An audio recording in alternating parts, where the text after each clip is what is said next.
Hello बच्चों। तो आज हम टॉपिक जो ले रहे हैं बहुत ही इंटरेस्टिंग टॉपिक है। क्लास 10th का लाइट। लाइट आपने देखा होगा हमारी ज़िंदगी के अंदर हमारी लाइफ का एक पार्ट है।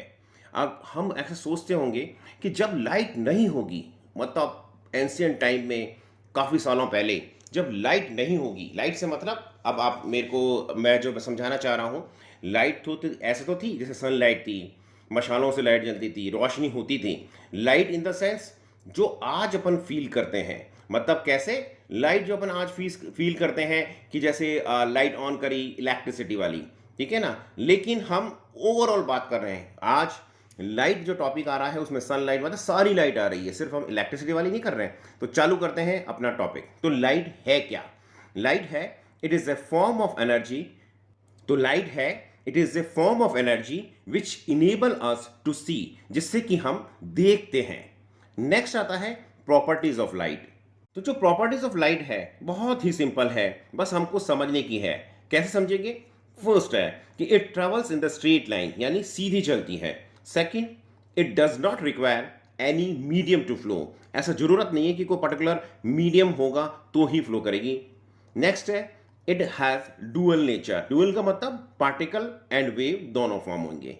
नेक्स्ट है it is an electromagnetic waves. फिर आएंगे हम the speed of the light in air and vacuum is 3 into 10⁸ metre per second होगी। नेक्स्ट प्रॉपर्टी है कि इट कास्ट शेडो, यानी कि लाइट से शेडो बनती है। अब आता है कि phenomena of the light. Phenomena of the light का मतलब when light fall on the surface, जब लाइट सरफेस पे आएगी तो कौन सा फिनोमिना डेवलप होगा। तो इसमें दो होंगे, एक होगा रिफ्लेक्शन और दूसरा होगा refraction.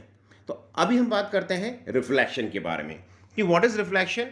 Bouncing back of the light rays on striking a smooth surface in same medium is known as reflection. यानी किसी स्मूथ सरफेस पे अगर कोई लाइट पड़ती है, स्ट्राइक होती है और बाउंस बैक हो जाती है सेम मीडियम में, तो उसको हम रिफ्लेक्शन कहेंगे।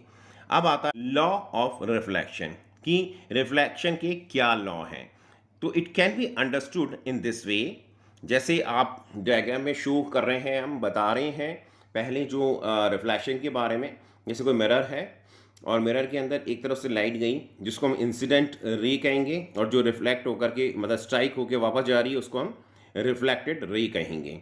और इनके बीच में अगर जो बीच में जो नॉर्मल वाली लाइन आ रही है, तो एक साइड में तो एंगल ऑफ इंसिडेंस हो जाएगा और दूसरी तरफ एंगल ऑफ रिफ्लेक्शन हो जाएगा। तो there are two laws of the reflection. First law क्या है? द एंगल ऑफ इंसिडेंस, जिसको हम डिनोट करते हैं आई से, is equal to the angle of reflection, जिसको हम डिनोट करेंगे आर से, जैसा कि आप डायग्राम में देख भी पा रहे हैं। सेकेंड लॉ क्या होगा? सेकेंड लॉ होता है the incidence ray the normal to the mirror at the point of incidence and reflected ray all lie in the same plane. यानी कि जैसा कि आप इस डायग्राम में देख करके समझ पा रहे हैं कि ये जिस मतलब प्लेन में, मतलब जिस तरह से आ रही है, जिस तरह से इंसिडेंस जो रे आ रही है, उसी तरह से रिफ्लेक्टेड रे दूसरी साइड से जा रही है। अब बात होती है इमेज की। What is image? अब ये मैं इमेज वो अपने जो पर्सनालिटी वाली इमेज होती है ना, वो बात नहीं कर रहा, अपन बात कर रहे हैं मिरर की इमेज की। ठीक है ठीक, ये मजाक की बात नहीं। अब आते हैं इमेज। तो इमेज क्या है? Image is a point where at least two lights rays actually और अपीयर टू मीट, यानी जिस पॉइंट पे आकर के मिलती है वहां इमेज बनती, दो रेज एक्चुअली मीट करे या अपीयर टू मीट। तो दो, तो इस तरह से there are two types of the image. एक इमेज होगी रियल और दूसरी होगी वर्चुअल। तो रियल क्या होगी? रियल के अंदर हम समझने के लिए हम कह सकते हैं कि जैसे फर्स्ट इसका क्या होगा? Where light rays actually meet, इसमें एक्चुअली मीट करेगी। Second, it can be obtained on screen, screen के अंदर ये ऑब्टेन की जा सकती है। And third one is the such types of the images are inverted in the nature, वो इन्वर्ट होगी। ठीक है। नेक्स्ट आता है वर्चुअल। वर्चुअल में इससे थोड़ा सा अलग होगा, हटके। जैसे इसमें where light rays appear to meet, ठीक है ना? उसमें तो क्या था, एक्चुअली मीट कर रही थी, इसमें अपीयर टू मीट है। सेकंड है, it can not be obtained on the screen, screen में ऑब्टेन नहीं की जा सकती। Third, the such type the image are erect in nature. तो उसमें कैसी थी? उसमें थी इन्वर्टेड, इसमें है erect. Now will talk about the mirror. Mirror हमारी जिंदगी के अंदर, हमारी लाइफ के अंदर डेली काम आता है। आप सुबह उठते हैं, नहा धो करके रवाना होते हैं, स्कूल जाने लगते हैं, तो मिरर में देख कर के अपने बाल वाल सेट करते हैं, अपना फेस वगैरह देखते हैं कि सब जो आपने क्रीम व्रीम लगाई, एवरीथिंग इज ओके और नॉट। तो मिरर जो है बहुत ही इंपॉर्टेंट हमारी लाइफ का है। तो मिरर है क्या चीज़? अब देखो, आपने अब तक मिरर तो देखा तो होगा ना, कितनी मतलब हमारी लाइफ का कितना मेन पार्ट है वो। लेकिन मिरर क्या है, उसमें कैसे उसके फंक्शंस हैं, क्या उसमें होता है, किस तरह से फिनोमिना है, क्या सारा चीज़ रहता है, वो हम समझ रहे हैं। तो मिरर इज ए रिफ्लेक्टिव और polished surface that bounces off और reflects all the light incident on it and produce image. यानी जब किसी पॉलिश्ड स्पेस पे, रिफ्लेक्टेड स्पेस पे लाइट पड़ेगी, वो बाउंस होएगी, बाउंस या रिफ्लेक्ट होएगी, इंसिडेंट हो मतलब लाइट में जो इंसिडेंट रे आई, उसके बाद में वो जो है इमेज प्रोड्यूस हो जाएगी। तो इस जो चीज़ को हम मिरर कहेंगे। नाउ आपने देखा होगा कि कितने तरह का अब होता है ना, कई बार जैसे हम जाके देखते हैं, तो इस तरह से हमको कई बार जैसे हमने मिरर देखे होंगे अलग अलग जगह लगे रहते हैं। तो टाइप्स ऑफ मिरर, तो टाइप्स ऑफ मिरर कितने तरह के हो गए, यानी कितने तरह के? दो तरह के, plane and spherical. Plane mirror कौन से होंगे? Plane mirrors are those in which the reflected surface of the mirror is plane, जिसमें कि में जो है प्लेन सरफेस हुआ। Now the characteristics of the image on the plane mirror, मतलब प्लेन मिरर में क्या कैरेक्टरिस्टिक्स होंगे? बहुत ही सिंपल है बच्चों, ध्यान से सुनोगे बिल्कुल समझ में आएगा। अब ध्यान सुनो, ध्यान दो, अटेंशन दो, कॉन्सेंट्रेट करो, आपके डेफिनेटली आपके दिमाग में ये फिट हो जाएगा। तो क्या है? फर्स्ट है L, the image form is laterally inverted. मतलब फर्स्ट इसका जो फीचर है, फर्स्ट जो कैरेक्टरिस्टिक है कि वो लेटरली इन्वर्टेड होगा, यानी लेफ्ट तो राइट में, राइट लेफ्ट में दिखेगा आपको, left and right, right and, जैसे हम देखते हैं ना चेयर अपना, हम जब अपनी आपको देखते हैं उसके अंदर हम देखते हैं कि हमारा लेफ्ट हैंड उठाते हैं तो राइट उसमें दिखता है कि राइट उठ रहा है, और राइट उठाते हैं तो लेफ्ट उठ रहा है। सेकंड है, जो इमेज होगी is formed in the erect position, erect position में होगी। Next, distance, distance between the image and the mirror is always equal to the distance between the object and the mirror. बच्चों आपने देखा होगा, आप अगर मतलब कहने का मतलब यह है कि जो इमेज बनती है ना, जो हमारी इमेज हम खड़े हैं और जो हमारी जो हम ऑब्जेक्ट मतलब ऑब्जेक्ट जो खड़ा है और जो इमेज है, तो जितनी डिस्टेंस में हम मिरर से खड़े हैं उतनी डिस्टेंस में हमारी इमेज अंदर बनेगी। यानी इसको चेक करने के लिए कभी आप ऐसा करेंगे, अपनी जो फिंगर है उसको टच करिए तो आपको लगेगा बिल्कुल टच हो रही है। आपने देखो कई बार आपने सुना होगा न्यूज़ वगैरह के अंदर, आपने देखा होगा कि सो एंड सो पर्टिकुलर किसी स्टोर पे गए, तो वहाँ पे जो चेंजिंग रूम है उसमें जो मिरर के अंदर कुछ कैमरा लगा है, तो उसको हम कैसे चेक करते हैं? वो ऐसे चेक करते हैं मिरर में कि हम उसको अपनी फिंगर टच करके देखें। अगर तो हमारी फिंगर जो टच हो रही है और उसकी डिस्टेंस बिल्कुल भी नहीं आ रही है, बिल्कुल टच मतलब जो इमेज और हमारी जो ऑब्जेक्ट मतलब जो फिंगर है वो बिल्कुल आपस में टच हो रही है, कोई गैप नहीं है, तो इसका मतलब समझ लो वो ओरिजिनल मिरर है। और अगर उसके बीच में गैप आ रहा है तो इट मीन्स कुछ प्रॉब्लम हो सकती है। तो नेक्स्ट है वी, मतलब क्या? वर्चुअल, यानी the image which is formed is always virtual. Virtual का मतलब ऑब्जेक्ट तो जो बाहर खड़ा है वो तो है और वो अंदर है नहीं, दिख रहा है, तो that is virtual. And the size of the image is always equal to the size of the object, यानी जो ऑब्जेक्ट का साइज होगा, हम बाहर खड़े हैं, ऐसा थोड़ी होता है कि हम मिरर के अंदर छोटे मोटे पतले लंबे दिखते हैं, जितने जैसे होते हैं वैसे ही दिखाई देते हैं। इसका मतलब size will remain the same, जो ऑब्जेक्ट का साइज होगा वही जो होगा वो इमेज का साइज होगा। Now will talk about the phenomena. तो अभी अब आता है कि लेटरल इन्वर्शन, एक आपने आपके बीच में एक छोटा सा टॉपिक आएगा कि what is the phenomena of the lateral inversion. Lateral inversion, तो लेटरल का मतलब क्या है? Sideways. तो जैसे हमें लेटरल जो लेटरल इन्वर्शन के बारे में बच्चों को बता रहा था, लेटरल मीन्स इट्स साइडवेज। तो क्या है? The apparent reversal of the mirror's image left and the right when compared with the object on a और a phenomena in which the left side of the object seems to be the right side and right side of the object seems to be left side. यानी कि कहने का मतलब ये है कि left वाला राइट में दिखेगा, राइट वाला लेफ्ट में दिखेगा। That is very simple. अब देखते होंगे ना आपने, जैसे आपके पीछे जैसे कई बार अपन गाड़ी में चल रहे हैं, कार में चल रहे हैं, ड्राइव कर रहे हैं, तो आपने देखा होगा जो कोई भी ड्राइव कर रहा है, आपके पापा ड्राइव कर रहे हैं, आपके ड्राइवर अंकल ड्राइव कर रहे हैं, तो वो पीछे सामने वाला जो ग्लास होता है, जो होता है मिरर, उसमें देखते हैं। तो उसमें जैसे पीछे जो है ना कौन सी गाड़ी आ रही है। अब कई बार आपने देखा होगा जो ऐसे एम्बुलेंस है, तो एम्बुलेंस को हम जब जैसे बाहर खड़े होकर देखते हैं हमारे सामने आ रही है, तो उसमें आपको लेफ्ट टू राइट लिखा रहता है, यानी उल्टा लिखा रहता है। लेकिन जब वो मिरर में देखेंगे तो हमको एम्बुलेंस सही दिखाई देगा, यानी वो left to right, right to left, इसलिए उसको उल्टा लिखा जाता है। अब बात करते हैं कि what are the usage of the plane mirror. तो क्या होंगे, कहाँ कहाँ यूज होता है। जैसे टॉर्च लाइट में होता है, सोलर कुकर में होता है, जो ग्लास टू जूम, जो मैग्नीफाइंग ग्लासेस होते हैं ना, जैसे हम देखते हैं कि एक जो आपने देखा होगा उठा करके, जैसे कोई वर्ड, जैसे आजकल तो अपन मोबाइल में जैसे जूम करके देख लेते हैं, उसी तरह से जो ग्लास होते हैं उनको जूम करके देखते हैं, जिनको कई बार दिखाई नहीं देता, छोटा अक्षर बड़े अक्षर दिखते हैं। या कई बार आपने देखा होगा जो गोल्ड स्मिथ होते हैं, सुनार होते हैं, वो कई बार वो जो काम करते हैं उसको लेके यूज़ में लेके देखते रहते हैं। नेक्स्ट वाला जो है वो मिरर है, वो है स्फेरिकल मिरर। तो स्फेरिकल मिरर्स क्या है? The spherical mirrors are those in which the reflected surface is curved inward और आउटवर्ड। जैसे मैंने आपको पहले बताया था कि जो प्लेन मिरर है उसमें स्ट्रेट रहता है, प्लेन रहता है, लेकिन स्फेरिकल मिरर के अंदर या तो वो कर्व्ड होगा, मतलब होगा तो कर्व, या इनवर्ड होगा या आउटवर्ड, यानी या तो अंदर की तरफ होगा या बाहर की तरफ होगा। तो स्फेरिकल मिरर इस हिसाब से, इस प्रॉपर्टीज के हिसाब से दो तरह के हो गए, एक हो गया कॉन्वेक्स एंड दूसरा हो गया कॉनकेव। तो डिफरेंसेस क्या है? डिफरेंसेस वेरी सिंपल बेटा, इतना ज़्यादा वो इतना डूड लेने की जरूरत नहीं है, आप समझ जाएंगे। ध्यान सुनो। क्या है कॉन्वेक्स? क्या है? The reflected surface that is curved outward, यानी अगर बाहर की तरफ घूमा हुआ है ना, तो वो तो हो जाएगा कॉन्वेक्स। और अंदर की तरफ घुमा हुआ है तो क्या हो जाएगा? वो कॉनकेव, यानी कि the reflected surface is curved inward, अंदर की तरफ। तो होता क्या है, जो कॉन्वेक्स है वो क्या करता है, रेस को डाइवर्स कर देता है, hence it is also called divergent mirror. समझने के हिसाब से हम कह सकते हैं expansion of the light rays. और नेक्स्ट आता है कॉनकेव। तो कॉनकेव में क्या है? The rays are converged, hence it is also called convergent mirror, यानी इकट्ठी कर रहा है एक जगह, वो फैला रहा है, ये इकट्ठी कर रहा है, यानी compression of the light raise.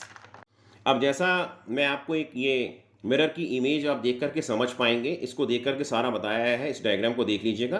तो एक एक पॉइंट आपको बता रहा हूँ कि इसमें मिरर के अंदर कौन कौन सी चीज़ें होती हैं और उसको कैसे क्या क्या समझ सकते हैं। तो फर्स्ट है pole. What is pole? The centre of the spherical mirror, यानी स्फेरिकल मिरर का जो सेंटर पॉइंट होएगा ना, उसको हम पोल कहेंगे। द नेक्स्ट है सेंटर ऑफ द कर्वेचर।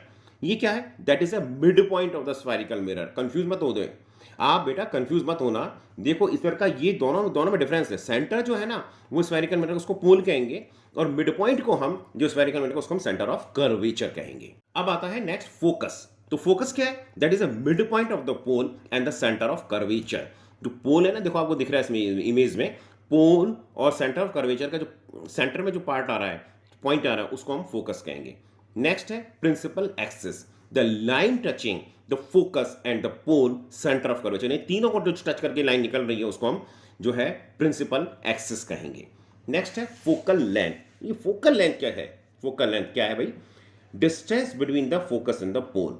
पोल जो होगा और जो फोकस होगा उसके बीच की जो डिस्टेंस होगी, that is called focal length. Now will talk about the radius. ये रेडियस क्या है?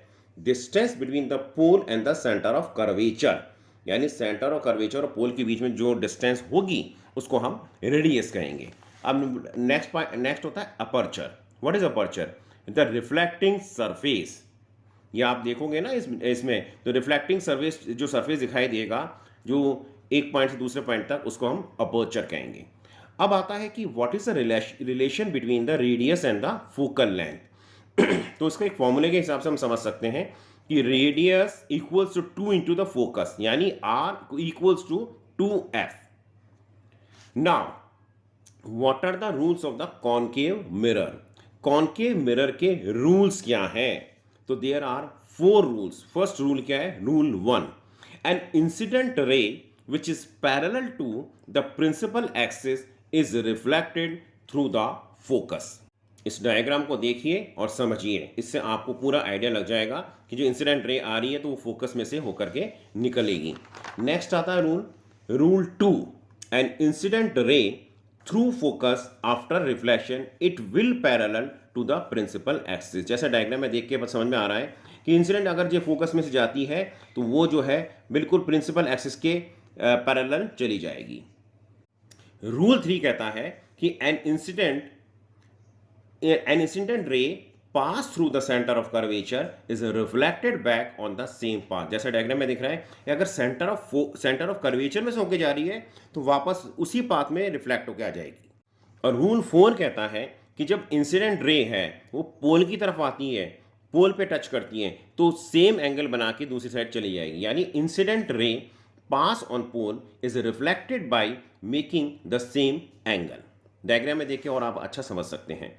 Now the formation of the image by the concave mirror for different position of the object, यानी जो कॉन्केव मिरर के सामने जो object है रखा जाता है, कितनी डिस्टेंसेस पे रखे थे, किस किस पोजीशन में रखा जाता है, उसके हिसाब से इमेजेस बनती हैं। तो अलग अलग कंडीशन हम बता रहे हैं यहाँ पे।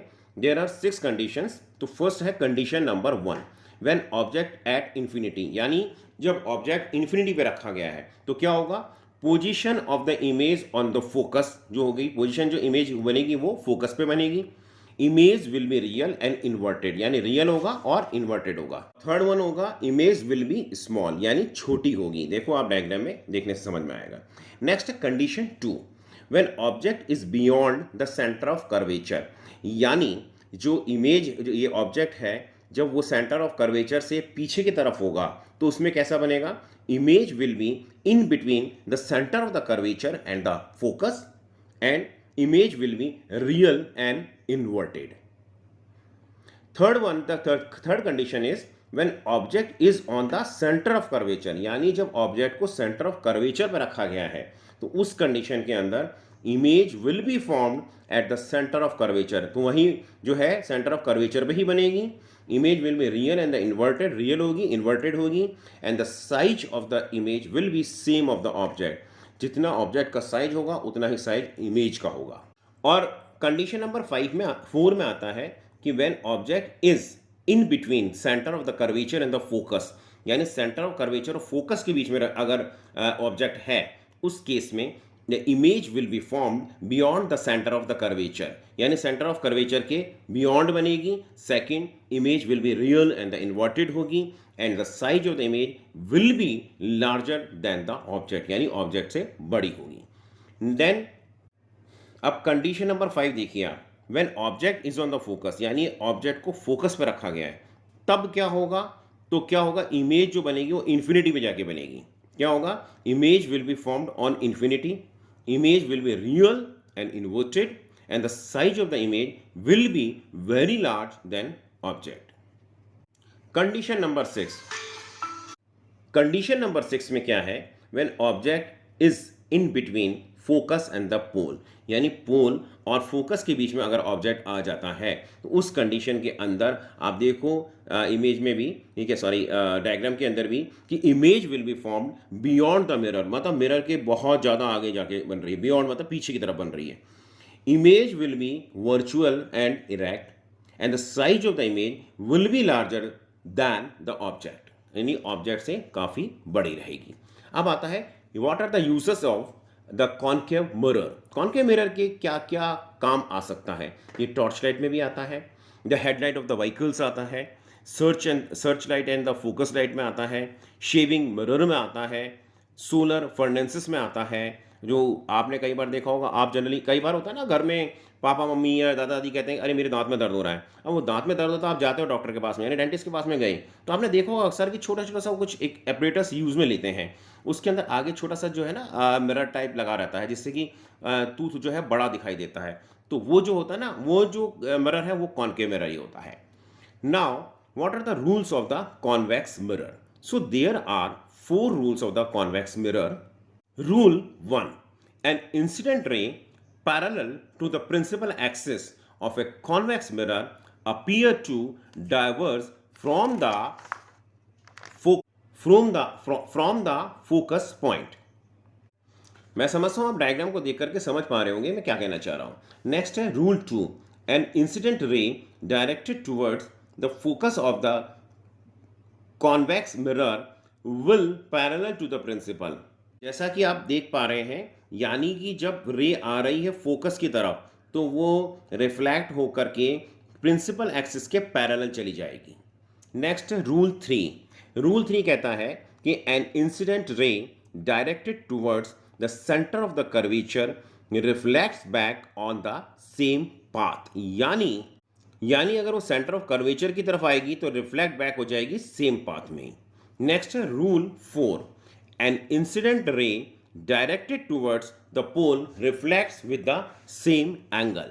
यानी कि अगर वो पोल की तरफ आ रही तो सेम एंगल बना करके रिफ्लेक्ट हो जाएगी। जैसा कि हमने पहले बात करी थी कॉन्केव मिरर के बारे में, अब हम बात करते हैं the formation of the image by the convex mirror. इसमें भी अलग अलग कंडीशंस हैं, जैसे हमने पहले अभी कंडीशंस को समझा था कॉन्केव के केस में, अब कॉन्वेक्स के केस में समझ रहे हैं। तो कॉन्वेक्स के केस के अंदर कंडीशन नंबर 1 कि व्हेन ऑब्जेक्ट एट इंफिनिटी, जब ऑब्जेक्ट को हम इंफिनिटी पे रखते हैं तो image will be formed at the focus पे इमेज बनेगी। Second, image will be virtual and erect, virtual image होगी, इरेक्ट होगी। And image will be small यानी छोटी होगी। सेकंड कंडीशन में when object is in between infinity and pole, यानी infinity और पोल के बीच में आ गया, तो जो इमेज होगी ना will be formed in between pole and focus और पोल के बीच में होगी।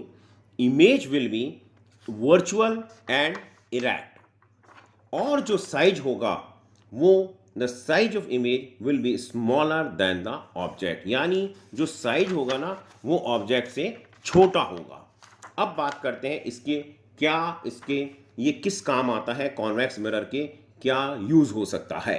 तो ये है use in the rear view of the mirror of the vehicle. आपने अक्सर देखा होगा ना, जब ड्राइवर अंकल या पापा जब ड्राइव कर रहे हैं, मम्मा ड्राइव कर रही हैं, तो आपने देखा होगा कोई पीछे से गाड़ी हॉर्न मारती है, टी टी टी करती है, तो वो देखते हैं एकदम से कि ना भाई बीच वाले मिरर में देखते हैं, आप उनके राइट साइड में लेफ्ट साइड में दोनों तरफ देखते हैं, तो वो जो मिरर लगा रहता है ना लेफ्ट साइड में और राइट साइड के अंदर, वो होता है कॉन्वेक्स मिरर। तो use in the rear view of the mirror of vehicle. Then आता है use in the telescope and the sunglasses. Telescope आप जानते ही हैं, जब अपन देखते हैं कई बार प्लानिटोरियम वगैरह में कहीं और जाते हैं देखने के लिए, तो वहाँ पर दिखाते हैं कि स्पेस की तरफ दिखा रहे हैं, तो वो टेलीस्कोप जो होती है ना उसी के अंदर कॉन्वेक्स मिरर यूज़ में लिया जाता है। और कई बार आपने देखो आजकल वैसे ये आउटडेटेड हो गया, लेकिन अगर आप पुरानी शॉप्स में हो सकता है इट मे बी पॉसिबल कि आप देख रखें, क्योंकि आजकल तो क्या है सीसीटीवी वगैरह लग गए, तो वहाँ पे वो मॉनिटर पड़ा रहता है, वहाँ से जो है शॉपकीपर सारा चेक करते रहते हैं। लेकिन पहले सिक्योरिटी मिरर के रूप में, मतलब एक जो है वो जो है ना कॉर्नर्स में लगा रहता था, तो उससे क्या होता था, जो शॉपकीपर को सारा चीज़ दिखता रहता था कि कहाँ पे क्या चीज़ हो रही है, कौन एक्टिविटीज़ कर रहा है, कौन इधर उधर जा रहा है, वो सारा चीज़ वहाँ से दिखाई देता रहता था। तो